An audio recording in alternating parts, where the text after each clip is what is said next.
ACB విషయంలో ACB ఏం చేసేటట్టు కనపడతలేదు. అందుకే 20 తారీఖు నాడే ఉదయం పూట 20 తారీఖు నాడే ఏసీబీకి ఈడీ లేఖ రాస్తుంది.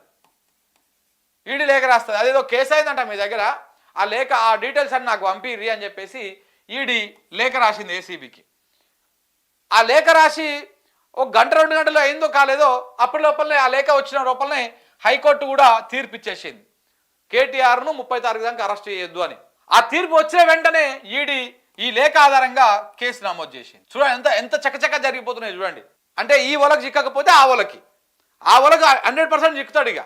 ఎందుకంటే ఈడీ దగ్గర ఎలాంటి ఆధారం లేకపోయినా దర్యాప్తు పేరుతోటి, విచారణ పేరుతోటి, మాకు సహకరిస్తలేడన్నటువంటి పేరుతోటి నెలల పాటు జైల్లో పెట్టొచ్చు. మనం కవిత విషయంలో చూడలే, ఢిల్లీ లిక్కర్ పాలసీ కేసులో ఆమెను తీసుకుపోయి జైల్లో పెట్టి నెలల పాటు జైల్లో పెట్టి ఎలాంటి ఆధారాలు సంపాదించకుండా చివరికి మళ్ళీ బెయిల్ మీద వదిలిపెట్టలే.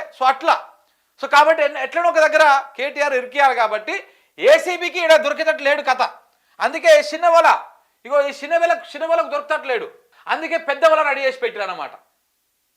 ఈ వలకు 100% దొరికేస్తాడు ఇక. ఎందుకంటే చాలా పెద్దగా ఉంటుంది ఆ వల, దానికి ఎలాంటి సాక్ష్యాలు ఆధారాలు అవసరం లేదు.